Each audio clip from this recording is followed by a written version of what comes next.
was born PC. You know PC? Before computer. So I don't have here to check it. But I have my paper.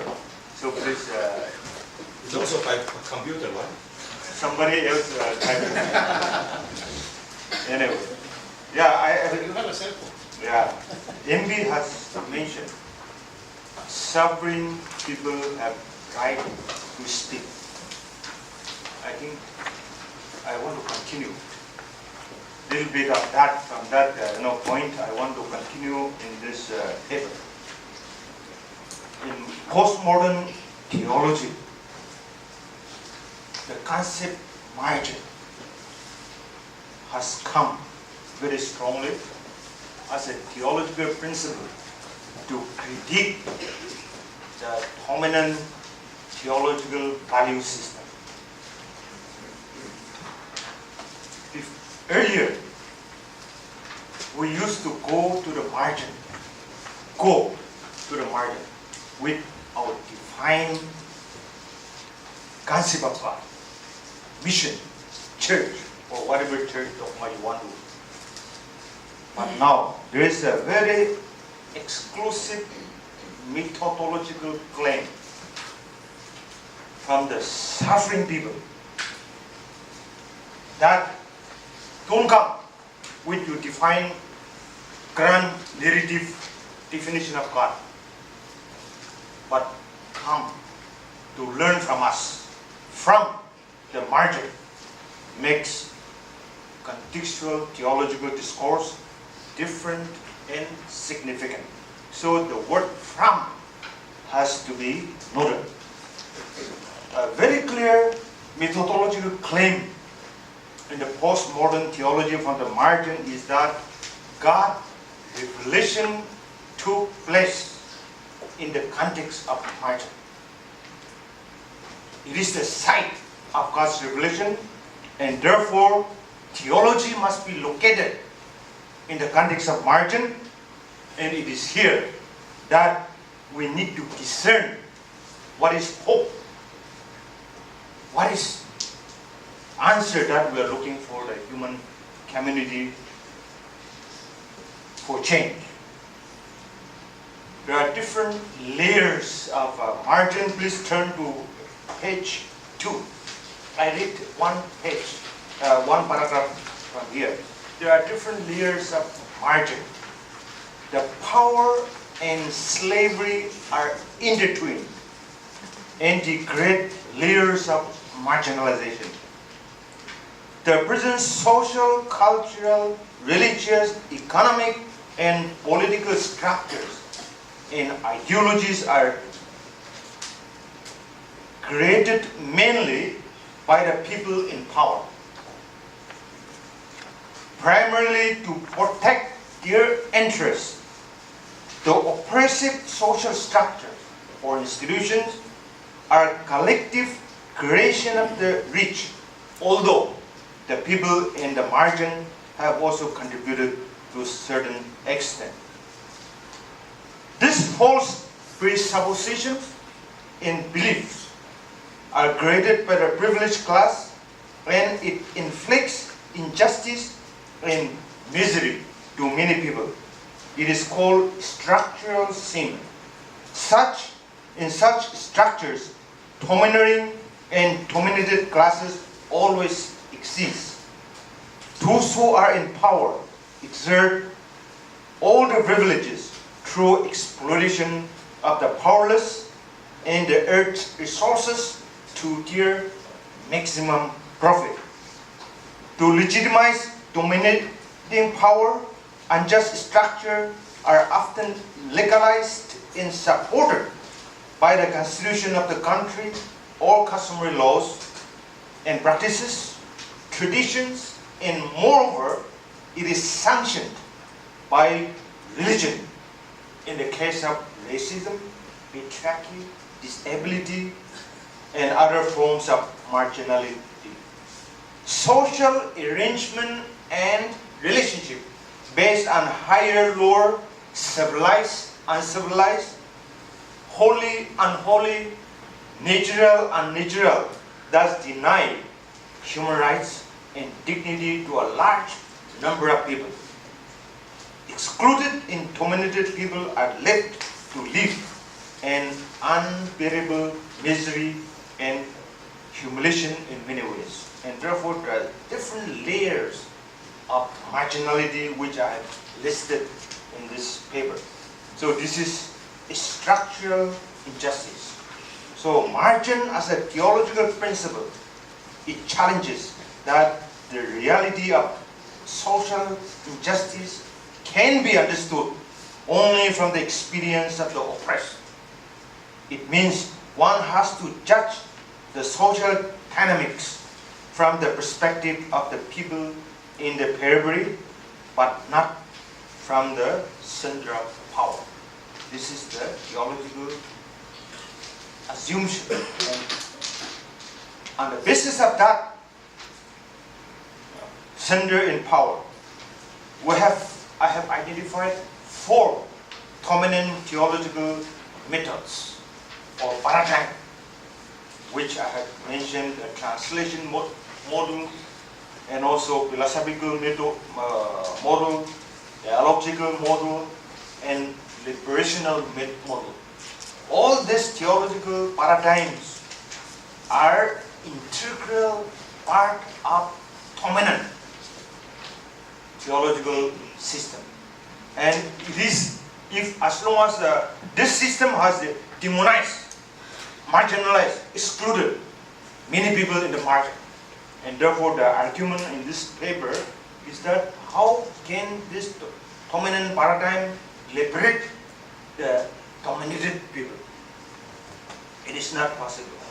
And therefore, even the theological education that we follow today is enslaving for the marginalized people. So we need a new paradigm of theological education if the people in the margin have to find a space. That's why I have focused on theological education from the margin perspective. Please turn to page 5. I will read some of the portion here. Theological education in margin. The present dominant theological education is not adequate to address the problems and challenges of marginalized people. If we look at the general trends of theological education, one will discover that both historical as well as evangelical institutions are becoming more preoccupied in training clericism, immersed in the institutional expansion, management, protection of institutional privileges, and leaning towards prosperity theology. Serious engagement in pursuit of truth, social transformation, and justice to challenge the dominant and enslaving elements in the current socio-economic, cultural, and political realms has been in decline. A few critical references on the inherited dominant education system which we uphold today will suffice why the present model of theological education is not relevant to the people, for the people in the market.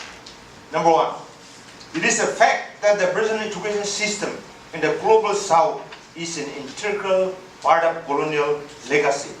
It was designed to maintain the privilege and power of the colonizer and the subjugation of the colonized, and to produce generations of people who will never question, challenge the ruling power, but simply accept unjust relationship. The education system is developed not to think beyond what we are told.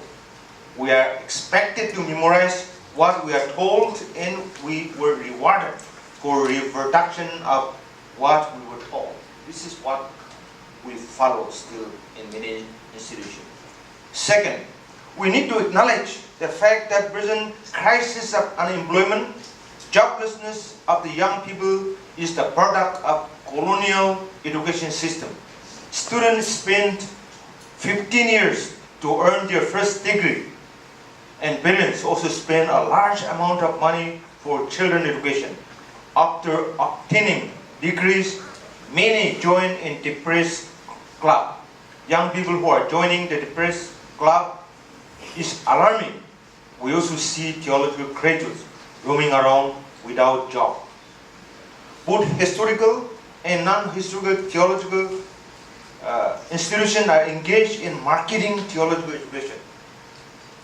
During the summer, I had the privilege of visiting 2 countries. The first country was Indonesia. Jakarta, the people who are involved in the accreditation team said that 352 colleges wants to be approved by the government, which is far ahead of the Muslim school, although the Christians are less than 20%. In Jakarta city alone, there are more than 100 theological colleges. I went to Yangon. More than 100 colleges in Yangon city alone.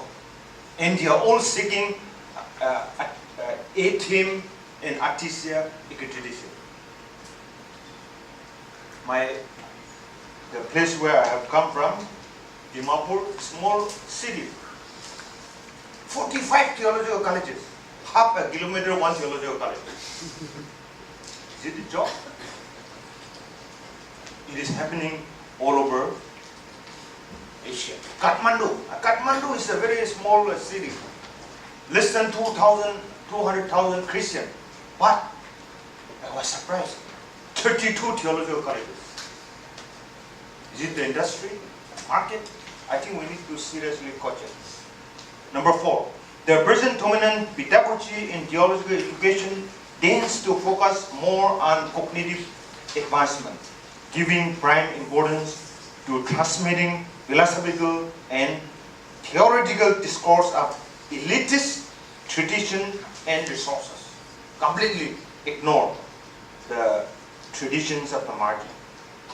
5, upholding the Western university system of colonial era as normative, the other forms of education are relegated as primitive and not important for academic pursuit. Cognitive assessment examination centered, syllabus control, and sheltered campus-oriented education is important aspect of dominant education system. In this system alone cannot bring transformation among the marginalized community. One will notice that the present accreditation in affiliation criteria of theological education, like Artesia, ATM, Senate of Srambur, are geared towards protection of the interests of the elitist system and hierarchy of power. A general assumption is that theology cannot be done without philosophy. Indigenous traditions are not philosophical deep enough to articulate theology and are not valuable sources for doing theology and contain no value for doing God's mission. Indigenous people are looked down upon. Socially, and the spiritual traditions are being branded as pagan, irrational, demonic, and inferior. Though majority of the Christians in Asia come from rural places, they are forced to study dominant classical theology, which has almost nothing to do in their entire ministry of life. We teach our students something which is alien to them. People are enslaved by classical philosophical model of doing theology. Can an elite value system that has demonized and enslaved marginalized people for centuries transform us? How can such value system keep sense of dignity if we do not make a radical departure from the present education system? One of the major concerns of theological education is to equip people to serve the poor, powerless, and exploited community, or the people who are victims of injustice. But many theological graduates are not interested to serve in rural places. Sadly, many people, young people who are not people are not interested in pastoral ministry and are more interested in money. Strangely, theological graduates who cannot get opportunity to work in an urban context or white-collar jobs are looked down as incapable and who cannot compete with other colleagues. Rural places is seen not only as a backward, but also a place of punishment. This is one of the reasons why we have many theological graduates who are not employed. Proliferation of theological education in urban places is also an integral part of dominant education system. The above critical comments should not lead us to assume that we discard everything. We learned many things from the Western tradition, especially critical thinking, drawing insights from the philosophical tradition. However, Western thinkers are highly critical today that Enlightenment paradigm of imparting scientific knowledge rooted on the conquest of nature, demonization and exploitation of the poor in the margin at the expense of market expansion has caused much damage to the world. Next para, the people in the rural and semi-urban settings do not need only explicit and grand classical philosophical narrative or construct of theology. In fact, such attempt to co-opt into elitist paradigm the minority rural masses and also the dominant group assume that the rural and the indigenous people are incapable and inferior, who need to be integrated into mainstream society, in that their spirituality and tradition have to be discarded as they are product of inferior and uncivilized practices. This has been the experience of the rural masses, especially indigenous people all over the world. We need, therefore, an alternative theological education that promotes and emphasizes on spiritual nurturing or social and spiritual formation for social transformation, contextual and community-oriented transformative Bible reading method, transformative theology, decolonizing critical thinking skill, multi-economic community development skill, community organization skill, social development, human capacity enhancement skill, and so on. So this area have no much scope in the present elitist dominant theological education system. What we need today is people in the margin in theological education is that intentionally located in the context of the poor and excluded masses for transformation. We need to train committed person rooted in liberative religious and Christian tradition who are hardworking, self-sufficient, truthful, courageous, skillful community organizer and a spiritual leader. A paradigm shift from this elitist, philosophical oriented education system to transformative movement oriented theological education of the poor and marginalized is thus crucial and imperative in the margins context. So readjusting with the existing theological curriculum, we need to have a space. Some of the courses that I have suggested here, 32 courses on community-oriented development, that need to have a space.